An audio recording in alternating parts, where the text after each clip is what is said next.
Hello IGNOU focus.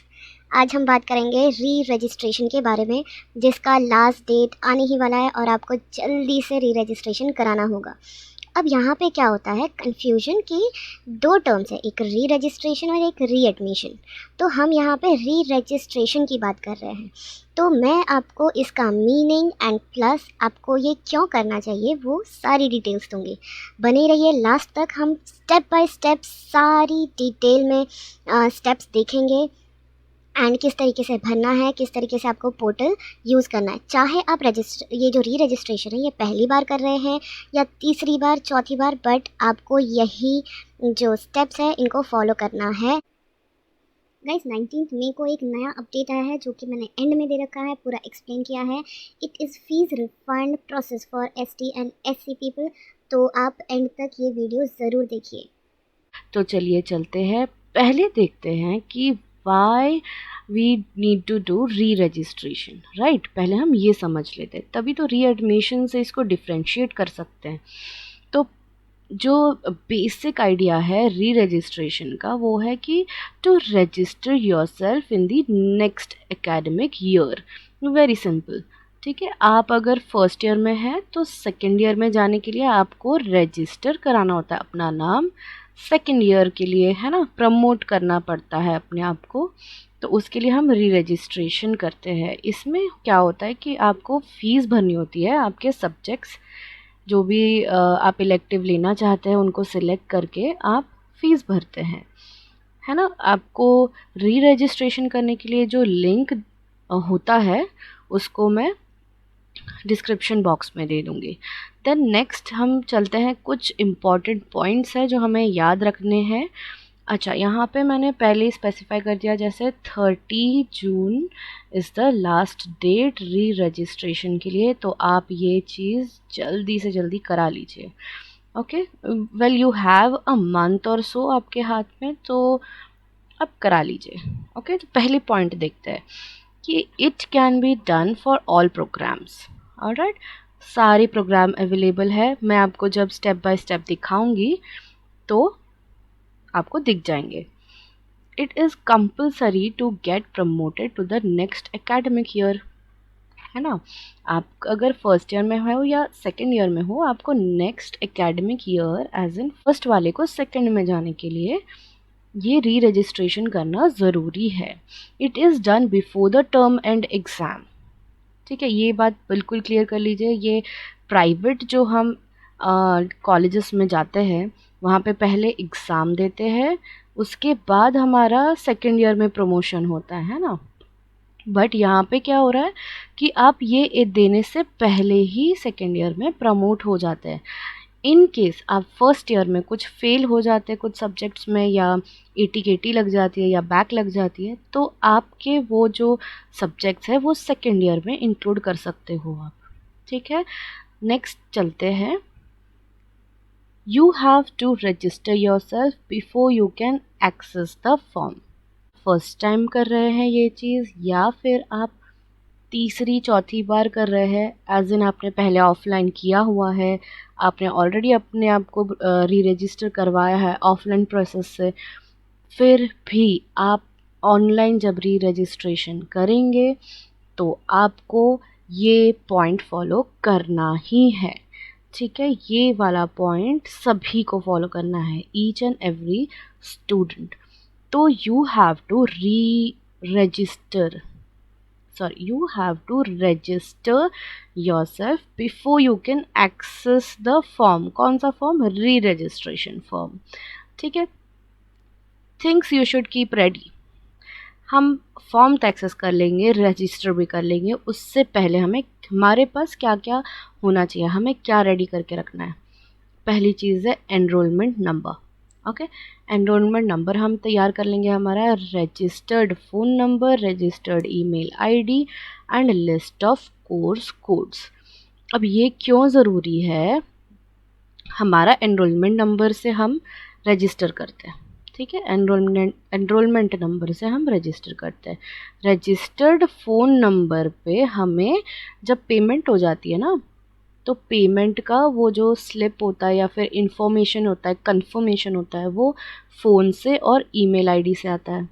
और list of course code इसलिए आपके पास होने चाहिए क्योंकि आप जब इलेक्टिव्स सिलेक्ट करते हैं तब आपको पता होना चाहिए कि आप कौन सा सब्जेक्ट ले रहे हैं, कौन सा सब्जेक्ट छोड़ रहे हैं, वरना गड़बड़ हो सकती है। बाद में आप इस चीज़ को चेंज करने के लिए बहुत लंबे प्रोसेस से जाना होता है, तो आप ये गलती मत करिए। आप पहले ही जो भी आपकी कोर्स है उसके कोड्स ले रखें।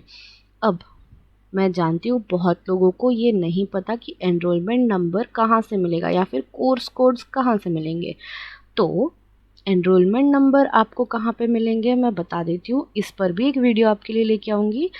तो अभी के लिए जस्ट बता देती हूँ, ये होता है स्टूडेंट ऐप, ठीक है। ये होता है इग्नू का, इग्नू स्टूडेंट ऐप डाउनलोड करेंगे, उसके बाद आपको एनरोलमेंट नंबर और कुछ आईडी पासवर्ड इस तरीके से लॉगिन कर लेना है। आपको वहाँ पे आपका खुद का ईआईडी कार्ड मिल जाएगा, ठीक है। ईआईडी कार्ड आपको प्रिंट करा लेना है, लैमिनेट करा के रखना है। इग्नू ac.in जो कि ऑफिशियल वेबसाइट है, आप यहाँ पे जाएंगे। यहाँ से जाने के बाद आप एक डाउनलोड्स का आपको ऑप्शन मिलेगा। कहाँ पे मिलेगा डाउनलोड्स? स्टूडेंट वाले उसमें, ठीक है। स्टूडेंट वाला एक टैब होता है, पोज कर लीजिए। डाउनलोड के पेज पे आपको लेफ्ट कॉलम में यहाँ पे कुछ इस तरीके का एक लिस्ट मिलेगा, ठीक है।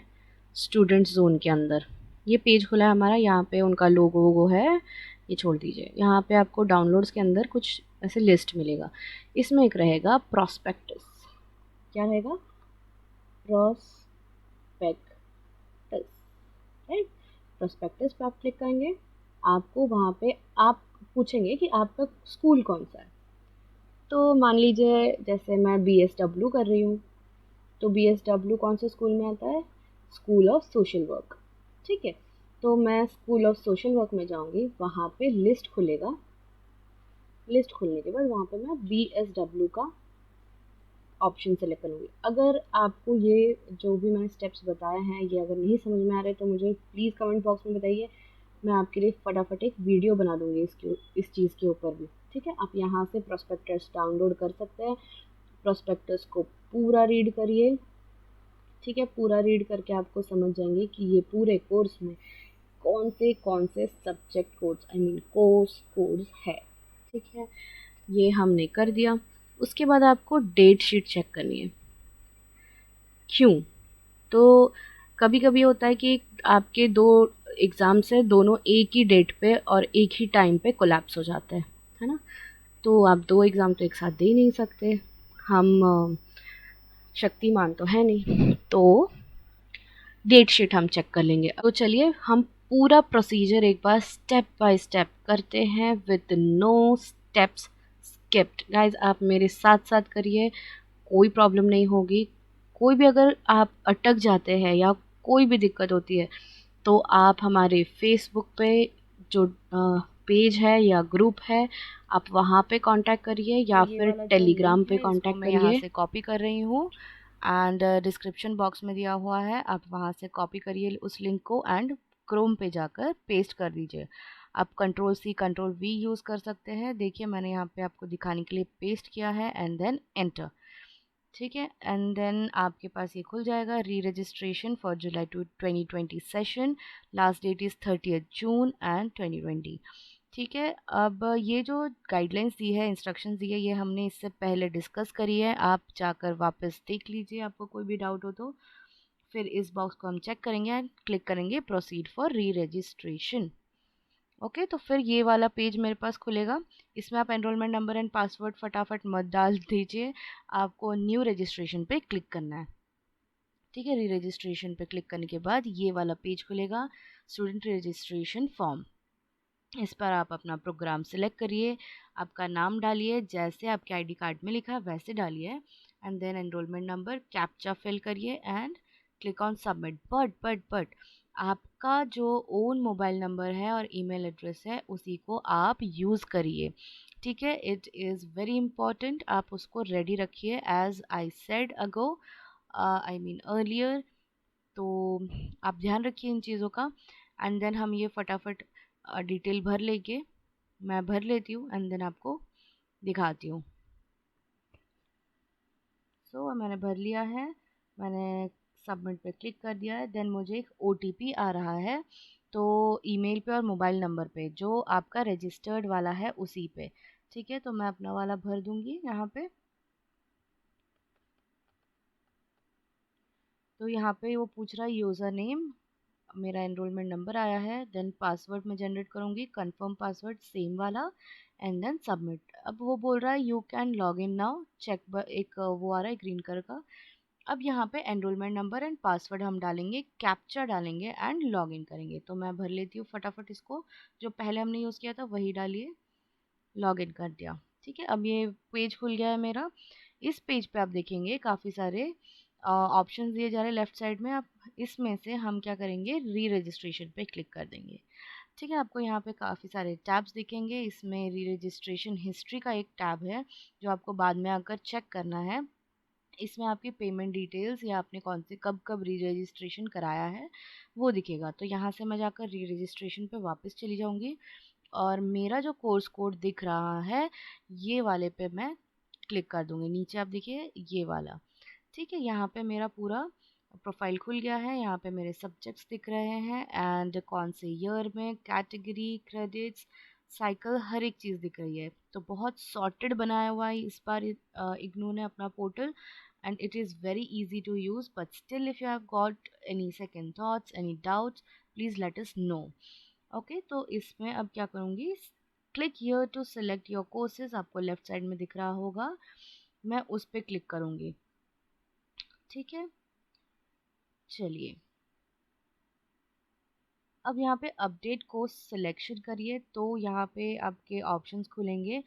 आप जैसे देखेंगे कि ये वाला जो पोर्टल है यहाँ पे आप देखेंगे कंपलसरी जो कोर्स है उसमें ऑप्शन ही नहीं है, क्योंकि वो कंपलसरी है, they are not electives, right. तो ऑप्शन उनके लिए खुलेंगे जो कि इलेक्टिव्स है, ठीक है। तो ये जो कोर्स कोड है इनके साइड में आप एक ब्रैकेट में देख सकते हैं, उनको क्रेडिट आपका जो क्रेडिट होगा वो दिया हुआ है। आप डिजिटल स्टडी मटेरियल के लिए ऑप्ट कर सकते हैं जिसमें 400-500 कुछ ऑफ मिलता है 15%, एंड इफ़ नॉट आप प्रिंटेड फॉर्म में भी ऑप्ट कर सकते हैं, ठीक है। यहाँ पे जो क्रेडिट सिस्टम मैं बता रही थी ये रहा, जो कोर्स कोड है वो course name and the credit. तो ये वाला कंपलसरी सब्जेक्ट है मेरे 4। इसके बाद मैं 5वां और 6वां जो होगा वो ऐसे करके ऑप्शंस में से क्लिक करके इनको चूज़ कर लूँगी। वेरी वाइजली आप चूज़ करिए बिकॉज़ ये बहुत ज़रूरी है। एंड देन सब कंफर्म होने के बाद आई विल क्लिक ऑन पे फ़ी, राइट। आप यहाँ पे देख सकते हैं कार्ड्स में credit, debit, UPI and net banking का ऑप्शन है। तो आपको जो कंफर्टेबल है आप वो यूज़ करिए एंड मेक योर पेमेंट, ठीक है। आपने अगर पेमेंट नहीं भी किया है तो कोई बात नहीं, मैं आपको यहाँ पे फटाफट दिखा देती हूँ कि कैसा दिखेगा अब। तो मैं पीछे आ गई हूँ, अब वापस लॉगिन किया है मैंने, ठीक है। एंड मैं रजिस्ट्रेशन में जा रही हूँ, हिस्ट्री के टैब में क्लिक करूँगी एंड आप यहाँ पे देख सकते हैं मेरा पूरा हिस्ट्री आ रहा है। यहाँ पे नॉट पेड बता रहा है बिकॉज मैंने नहीं पे किया है। आप यहाँ पे जाकर अपना बिल जो है प्रिंट करा सकते हैं, आफ्टर पेमेंट स्टेटस दिखाएगा पेड, ठीक है। तो देखा आपने कितना आसान है ये चीज़ करना। आपके कुछ डाउट्स मैं यहाँ पे वापस क्लियर कर दूँगी कि इस तरीके से हमें ये क्यों करना है या क्या करना है। आपको अगर फिर भी कोई डाउट्स रह जाता है तो आप कमेंट करिए नीचे, या फिर आप हमारे फेसबुक चैनल पे या टेलीग्राम पेज पे आकर पूछ सकते हैं। Within 15 minutes guys, 15 minutes में आपके डाउट्स क्लियर हो जाएंगे। We are very responsive you know. तो चलते हैं, पहला जो FAQ होता है, बेसिकली लोगों को ये लगता है कि हम ऑनलाइन री रजिस्ट्रेशन क्यों करें, हम ऑफलाइन भी तो कर सकते हैं। तो इसका बेनिफिट क्या है बता देती हूँ। 4 बेनिफिट्स है। इंस्टेंट सबमिशन हो जाता है, राइट, तुरंत, लाइक एक दिन का भी टाइम नहीं लगता, 15 मिनट्स 10 मिनट्स ज़्यादा से ज़्यादा। इंस्टेंट कन्फर्मेशन आ जाता है, आपकी फ़ीस पे हो गई, आपका कन्फर्मेशन आ गया, कोई झंझट नहीं, इस सर के पास जाओ, उनके पास जाओ, इनके पास जाओ, कन्फर्मेशन लो, लेटर लो, कोई झंझट नहीं।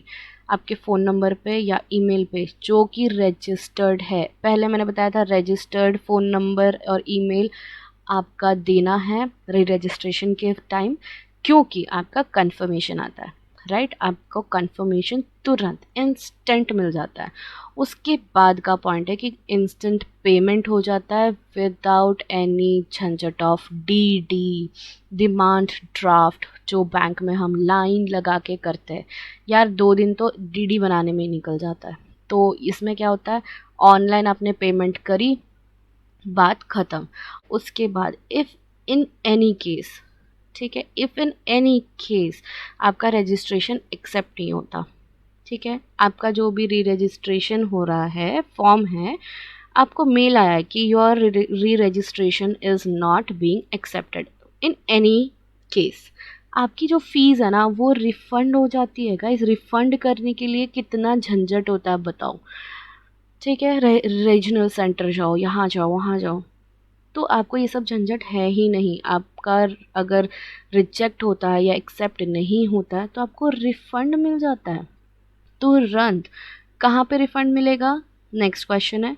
तो आपके अकाउंट में, कौन से अकाउंट में, जहाँ से आपने पेमेंट करी थी वहीं पे रिटर्न आ जाती है, पेमेंट करी वहीं पे रिटर्न आ गई, सिंपल, ठीक है। अब एक और चीज़ है जो मैंने यहाँ पे मेंशन नहीं करी है, आपका कोई डिस्पेंसरी होता है, डिस्पेंसरी एज इन, अच्छा यहाँ पे लिखा है RC will connect you if any dispensaries are found.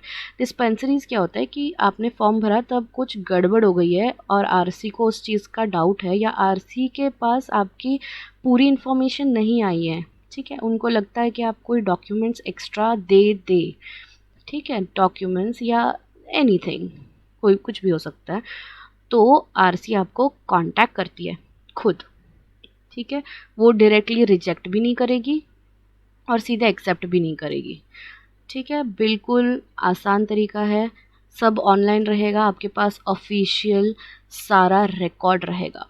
Alright, उसके बाद इन केस आप भर रहे हैं एंड भरते भरते आपका कनेक्शन लूज़ हो गया, कनेक्शन एज एन इंटरनेट बंद हो गया, या लाइट चली गई, आपका पीसी ऑफ हो गया, एनीथिंग कैन हैपन, राइट, या आपने बैक का बटन दबा दिया या बंद ही हो गया पेज, ठीक है, तो उस केस में क्या होता है कि आप जिस पेज पे हो, जिस पेज पे आप भर रहे थे, वो पेज तो सेव नहीं रहेगा क्योंकि वहाँ पे आपका कनेक्शन ही टूट गया, सेव होने का मौका ही नहीं मिलेगा, है ना। बट इसके पिछले वाला पेज, जो जो भी आपने भरा होगा डिटेल्स, वो आपका सेव होगा, ठीक है, वो चीज़ आपकी सेव हो जाएगी।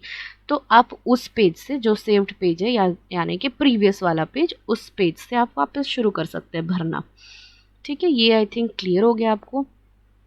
और इसके अलावा कोई भी इससे बड़ा छोटा सिली कोई भी डाउट हो, गाइस कोई डाउट सिली नहीं होता, हो सकता है आपके डाउट्स पूछने से दूसरों के, बहुत जनों के डाउट्स क्लियर हो जाएंगे, तो आप फटाफट कमेंट करिए नीचे, या फिर फेसबुक पेज पे जाइए या टेलीग्राम पे आइए, कहीं से भी आपके डाउट्स क्लियर करिए, we are there to help you guys.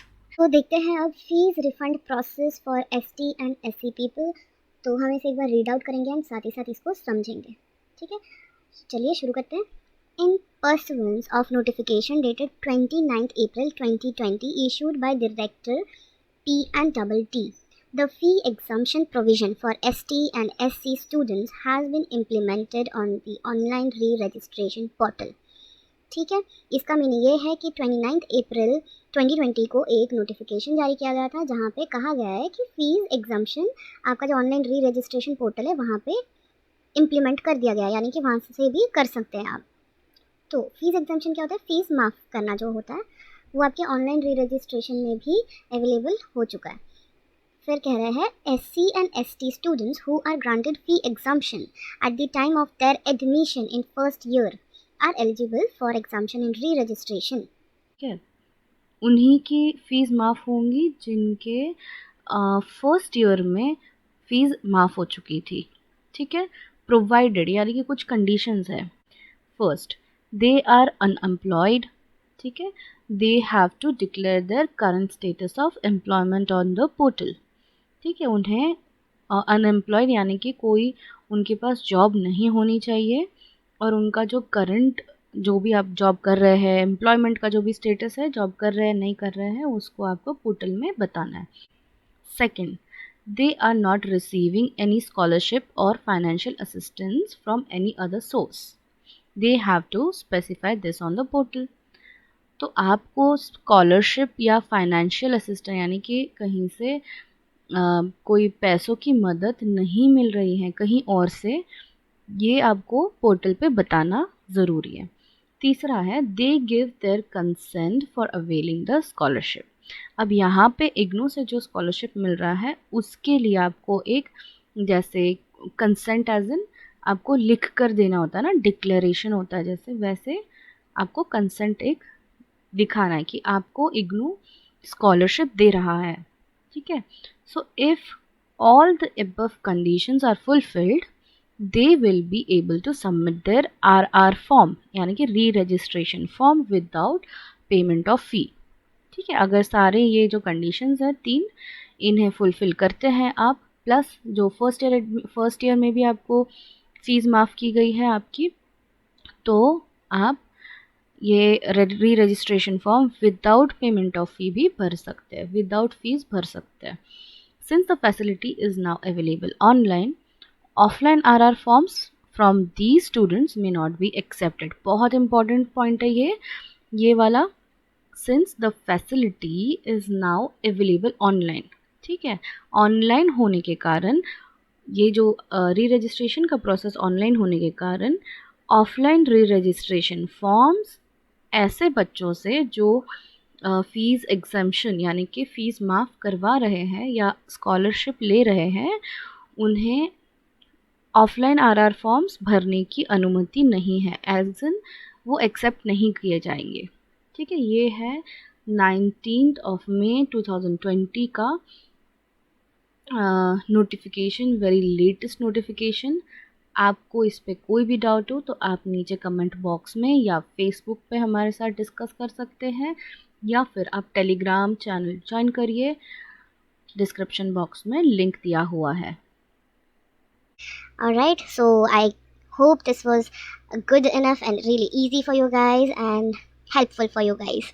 So thanks for watching. Like करिए, सब्सक्राइब करिए इस चैनल को, क्योंकि हम बहुत सारे न्यू अपडेट्स और इसी तरीके की इन्फॉर्मेटिव कंटेंट आपके लिए लेके आ रहे हैं और बहुत मेहनत कर रहे हैं guys. Please subscribe and bell notification और नोटिफिकेशन बेल को भी बजा दीजिए।